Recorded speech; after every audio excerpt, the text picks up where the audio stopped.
안녕하세요. 호랑이형님 리뷰하는 호랭박사입니다. 호랑이형님 3부 62화 일영의 전쟁 2편 리뷰를 시작하겠습니다. 지난 화에서 정체불명의 인물인 분은과 마원이 등장하면서 끝났는데요. 이번 화에서 이들이 등장한 이유가 드러났습니다. 이들은 분은의 아비인 무지기가 흰산의 부름을 받는 것을 보고는 흰산 일족에게 부정승계가 있었다는 사실을 알게 되었고, 부름의 혼돈으로부터 아비를 지키기 위해 약간의 단서라도 얻기 위해 즉시 흰산으로 달려온 것이었죠. 흰산의 주인이 된 일영조차 아직 모르는 흰산의 부름이란 대체 무엇일까요? 이미 눈치들 채셨겠지만 부름이란 흰산이 새로운 주인을 정하기 위해 가장 강한 존재들을 끌어모아 싸움을 시키는 것을 말하는 것 같습니다. 부름을 받은 존재에게는 선택의 여지가 없는 것 같은데요. 흰산으로부터 정신지배처럼 자아를 빼앗겨서 그저 눈앞의 적을 죽이는 사륙기계가 되는 것이 아닌가 싶습니다. 이 장면을 자세히 보니까 전장 가운데 불암으로 보이는 존재가 떡하니 버티고 서 있는 모습도 보이네요. 저 정도는 돼야 부름에서 살아남나 싶기도 합니다. 과거 흰산의 부름을 받고 군기와 도철, 도올이 몰려드는 장면이 3부 프롤로그에서 나왔었죠. 눈빛을 보면 다들 헷가닥 돌아 있습니다. 기준 이상의 강한 자들만이 흰산의 부름의 정신을 빼앗기는 것이 아니라 그들이 속한 일족도 영향을 받고 싹 다 전쟁에 참여하게 되는 듯한데요. 오늘날로 따지자면 흰산이라는 전장에서 세계대전이 일어나는 것과 다름없는 대혼돈이 곧 벌어지려고 하는 것 같습니다. 먼 옛날 불암이 흰산의 주인으로 등극하기 이전에 흰산의 주인은 다른 일족이었을 가능성이 있어 보이는데요. 3부 프롤로그에서 이르기를 불암이 새로운 흰산의 주인으로 등극했다고 했었고, 완달과 싸웠던 구천현녀 랑랑은 등장하면서 아직도 불암의 후손이 흰산의 주인이냐고 말하기도 했습니다. 태초 이래 오직 백호 일족만이 흰산의 힘을 지배해온 것은 아니라는 뜻으로 저는 들렸어요. 이런 떡밥들로 밀어볼 때 어쩌면 불암이 흰산의 부름을 받고 싸우게 된 이유도 이전에 흰산을 지배하던 세력에서 부정승계가 있었기 때문이 아닌가 싶습니다. 가만 생각해보면 부정승계가 일어날 법한 상황들은 꽤 발생할 것 같아요. 예를 들어서 전대 주인이 노쇠해서 힘을 물려줘야 하는데 일족에는 흰산의 기준에 닿는 자가 없는 경우가 있을 수 있죠. 힘은 포기하고 싶지 않은데 적임자는 없고, 이런 상황이라면 충분히 부정승계가 발생할 법도 합니다. 그렇다면 흰산의 묘역을 통하지 않은 힘의 승계는 왜 부정승계이고 흰산의 노여움을 사게 되는 것일까요? 그것은 직접 힘을 전달할 경우 흰산의 검증을 거치지 않기 때문이 아닐까 싶습니다. 흰산은 검증을 거치지 않은 자에게 힘이 넘어가는 것을 용납하지 않으며 부름을 통해 다시 자격 있는 자를 세우려고 한다고 볼 수도 있을 것 같아요. 부정하게 힘을 받은 자는 부름받은 자들과 싸움으로써 이기든 죽든 그 대가를 치르고, 부정하게 힘을 건네준 이는 흰산으로부터 뭔가 형벌을 받게 되는 듯합니다. 완달의 보호막이 아직 사라지지 않은 걸 봐서 그는 힘을 넘겨주고도 아직 소멸하지 않았죠. 완달은 일영에게 너와 나는 대가를 치러야 할 것이다 라고 말했는데, 일영이 치러야 할 대가는 명확하지만 완달은 어떤 식으로 대가를 치를지가 궁금합니다. 그런데 한편으로는 이런 의문도 듭니다. 흰산의 힘을 일족 안에서 승계하는 게 과연 세계 최강자를 선별하는 시스템이 맞을까요? 흰산이 부름을 통해 경쟁시켜서 가장 강한 자를 주인으로 정하는 방법은 명확하죠. 반면 일족 안에서 힘의 승계를 통해 주인을 넘겨준다면 일영처럼 어정쩡하게 강한 인물이 주인이 될 수도 있잖아요. 가장 강한 자로 하여금 흰산을 지키게 한다는 설정과 살짝 배치되는 느낌이 있습니다. 호형은 방대하고 독특한 세계관을 가진 만화입니다. 3부 프롤로그처럼 작가님께서 큰 설정을 직접 설명하는 경우도 있지만 세부적인 내용들은 대부분 인물들의 대사를 통해 조금씩 알려지다 보니 아직 설명되지 않은 부분들에 대한 궁금증이 생기기도 하는데요. 저는 이럴 때는 일단 뇌피셜로 해결하고 봅니다. 승계 시스템이 왜 존재하는지 한번 같이 생각해 보도록 할게요. 불암이 새로운 흰산의 주인이 된 것에서부터 출발해 보겠습니다. 만약 그가 노쇠해서 은퇴할 시점이 되었다면 흰산은 다시 부름을 시작함으로써 현재의 최강자를 새로 정해야겠죠. 일족 안에서 힘의 승계가 이뤄진다는 것은 당대 최강자에게 힘을 준다는 흰산의 방식과 맞지 않을 수 있습니다. 자기들 일족 안에서 정한 후계자가 자기들 사이에서는 최강이라 할지라도 그 시대를 대표하는 최강자는 아닐 수 있는 거죠. 그렇다고 해서 흰산의 주인이 죽을 때마다 부름이 일어난다면 그건 더 큰 문제입니다. 몇백 년에 한 번씩 세상을 호령하는 최강의 일족들이 모여서 사륙전을 벌인다면 여기서 몰살당하고 멸족하는 경우도 상당히 많겠죠. 이걸 계속 반복하다 보면 세상에 강한 일족들이 점점 줄어들게 되고, 결과적으로 흰산의 주인은 전대 주인보다도 약한 자가 선택받는 결과가 이어질 듯합니다. 그리고 흰산의 힘은 태초의 악마 예루리를 잡기 위해서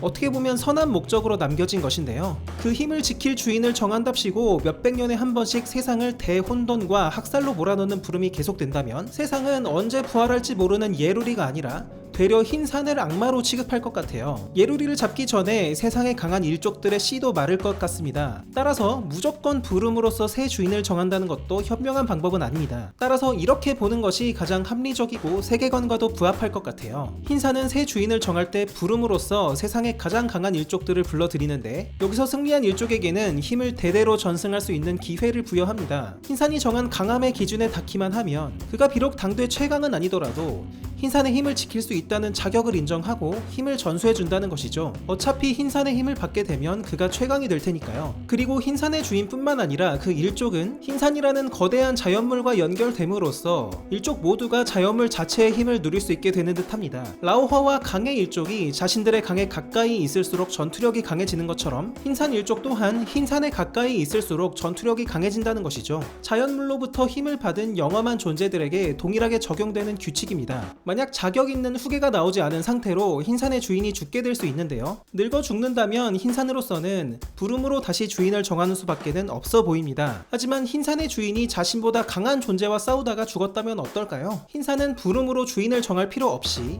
흰산의 주인을 죽인 존재의 강함을 인정하고 그를 즉시 새로운 주인으로 정하지 않을까 싶습니다. 천재는 오랜 세월 흰산 침공을 기다렸고 완달이 힘을 환원하는 힘의 교체기를 노렸죠. 그때를 노려 새로운 주인이 힘을 받기 전에 기습한다면 손쉽게 흰산의 힘을 얻을 수 있다는 계산이었습니다. 만약 흰산의 주인을 죽인 뒤에 무조건 부름이 시작된다면 작전이 좀 달라졌어야 하겠죠. 하지만 천재는 오로지 흰산의 주인을 잡으면 끝난다고 생각했습니다. 억겁의 세월을 살아온 천재가 흰산의 부름을 모를 리가 없겠죠. 그럼에도 불구하고 이에 대한 대비는 하나도 안 한 것을 보면 흰산의 주인을 죽인 자가 새 주인이 되는 걸로 봐도 무방하지 않을까 싶습니다. 흰산의 힘의 승계와 부름에 대한 설정은 이 정도로 볼 수 있지 않을까 싶네요. 제가 위에서 말씀드린 내용은 흰산의 주인이라면 응당 알아야 할 내용입니다. 완달도 전때 주인으로부터 자리를 물려받을 때 배웠기에 부정 승계와 부름을 이용해서 압카에게 힘을 넘겨줄 생각도 할 수 있었겠죠. 그런데 이령은 새로운 주인으로 거의 3년을 있었으면서 대체 왜 이런 내용들을 하나도 모를까요? 완달이 안 가르쳐준 이유가 있을까요? 지난 화 리뷰에서 잠깐 설명드렸지만 이는 완달이 이령을 하늘로 착각한 것에서 생겨난 문제 같습니다. 완달은 이령을 일반적인 후계자가 아니라 일족의 과업을 끝낼 하늘이라고 굳게 믿고 있었죠. 이령에게 힘을 넘겨주고 나면 우리 일족도 이제 회귀와 영생의 굴레에서 벗어날 수 있을까, 그것만 생각했습니다. 하늘은 흰산의 힘을 궁극에 전해받을 존재이기에 어떤 과업을 추진하던지 완달은 관여할 생각도 없었죠. 힘을 지켜내서 전승할 필요가 없는 하늘에게 힘의 승계 방식이라든지 부정 승계 같은 것을 알려줄 필요는 없었을 것 같아요. 그 결과 이령은 무지기의 일족도 아는 부정 승계와 부름에 대해서 아무것도 모르는 바보 같은 흰산의 주인이 된 것 같습니다. 이번 화 얘기를 전혀 하지 않고 딴 얘기만 길게 했네요. 이번 화로 돌아오겠습니다. 이령은 아바이가 자신에게 직접 힘을 준 것을 알고 있는 분운에 대해 더 캐보려고 합니다. 이제는 흰산의 경계를 나가지 못하는 몸이 되었지만 분운의 도발에 참지를 못하고 영역 밖으로 나가서 싸우죠. 자신이 흰산의 주인이 되었는데 고작 원숭이들을 상대로 겁을 낼 이유는 전혀 없었습니다. 이령은 분운을 단숨에 압도합니다. 흰산의 영역 안에서 싸웠다면 일격의 몸을 두동강 내버렸을 기세였죠. 하지만 분운도 그리 만만하진 않았습니다. 이령이 분명히 강하긴 하지만 무릇 흰산의 주인이라면 완달처럼 압도적이어야 했는데요. 비록 이령에게 힘, 속도, 무투 모든 것에서 밀렸지만 완전 발릴 정도는 아니었고 그에게는 털을 사용해서 도구를 만드는 신비한 술법도 있었습니다. 분운은 딸리는 방어력은 털로 갑주를 만들어서 보완하고 방어막을 친 이령에게는 몰래 털을 붙여놨다가 갑자기 포박으로 둔갑시켜 그의 몸을 구속합니다. 실루엣을 보니까 흰산의 영역 경계에서 간자들을 학살하던 존재는 갑주찬 분운이었던 것 같아요. 그렇다면 그의 가장 강력한 무기는 이마에 돌에서 뿜어져 나오는 기공포일 겁니다. 이령은 별 시덥지 않은 잡기술을 쓰는 분운에게 코웃음을 치고 우습게 보다가 결국은 일격을 당합니다. 자신을 구속하던 포박을 강제로 풀어버리다가 그의 호흡기에 큰 타격이 오는데 내상을 입게 된 이령은 피를 토하며 바닥으로 처박혀버리죠. 대흥과 함화도 흡수하고 흰산의 주인까지 됐는데 고작 저런 술법에 넉다운이 되다니. 흰산 밖에서의 이령은 고작 이 정도가 한계인 것 같습니다. 이령을 포박하는데 성공한 분운은 흰산의 주인이 고작 이 정도냐며 실망하는데요. 부름을 받은 세력들이 곧 도착하면 이령 정도는 단박에 목이 날아갈 것으로 내다봤고 이령이 죽기 전에 부름을 피할 작은 단서라도 알아내려고 합니다. 부정승계가 대체 어떤 경위로 어떻게 이뤄졌는지 파악해야 이에 대한 대응도 가능할 것이었죠. 이들은 흰산의 힘을 차지하겠다는 욕심으로 온 것이 아니라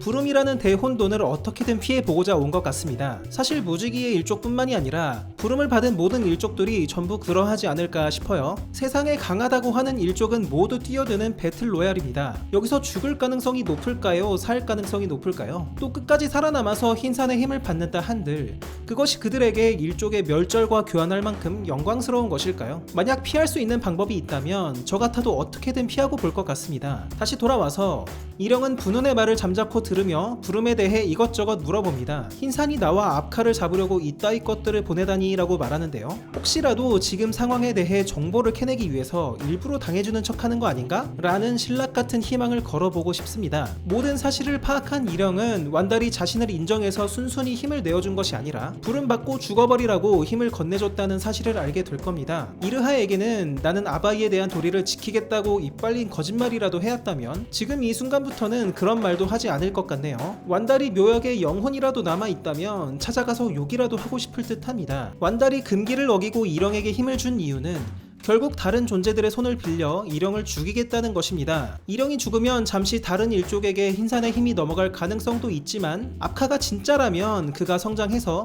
결국은 흰산의 힘을 찾아오게 될 것으로 봤죠. 만약 압카가 진짜가 아니고 단지 영업해 보이는 반인 반수에 불과했다면 세상은 진짜 압카가 등장할 때까지 흰산의 힘을 다시 전승해 나갈 것이었습니다. 완달은 한때 흰산의 힘을 맡았던 주인으로서 이렇게 되든 저렇게 되든 결국 순리대로 이뤄질 것이니 최후의 순간에 자신의 사명을 다했다고 볼 수 있겠네요. 다시 돌아와서 분운과 함께 그의 형제들도 완달성으로 함께 온 듯 보이는데요. 분운과 마원이 이령과 싸우는 사이 그의 형님들은 압카를 찾아서 완달성 내부로 침투합니다. 한 명은 거대한 칼을 찾고 한 명은 지팡이를 든 것이 주술사가 아닌가 싶은데요. 완달성에는 인간 병사들 뿐이니 지금 이들을 막아설 존재는 없습니다. 분운이 말한 것처럼 이들이 압카를 찾는 이유는 단순히 죽이려고 하는 게 아닌 것 같아요. 오히려 반대 같습니다. 흰산의 힘을 궁극적으로 받을 존재인 압카가 이미 있으니 그가 당장이라도 힘을 받는다면 부름이 멈출 수 있는 가능성이 있죠. 이들은 압카를 직접 확인하고 그럴 가능성이 얼마나 될런지 검증 차원에서 압카를 찾는 것이 아닌가 싶습니다. 그런데 압카가 이령에게 힘을 넘겨받고 부름이 끝난다는 것이 말처럼 쉬운 상황은 아닙니다. 일단 환원의 자리는 이령이 파괴했으니 힘을 정상적으로 건네줄 방법이 없고요. 완달이 이령에게 준 것처럼 이령도 압카에게 부정승계를 하는 수밖에는 없습니다. 그러면 또 부름의 시작이겠죠. 더군다나 흰산의 주인은 힘을 넘겨주고 나면 소멸합니다. 이령이 자기가 남의 손에 죽었으면 죽었지 스스로 그런 숭고한 희생을 하려고 할까요? 불가능할 것 같습니다. 결국 이령이 죽고 흰산의 힘이 공중에 흩뿌려진 뒤 부름에서 살아남은 일족이 그 힘을 취하는 것 말고는 방법이 없을 것 같은데요. 이령은 도대체 어떻게 무슨 방법을 써서 살아남은 것일까? 생존왕 이령의 고군분투를 당분간 함께 지켜보도록 하겠습니다. 오늘의 리뷰는 여기까지입니다. 저는 다음 주 주말에 다시 찾아뵙겠습니다. 재밌게 보셨다면 구독과 좋아요 부탁드립니다. 감사합니다.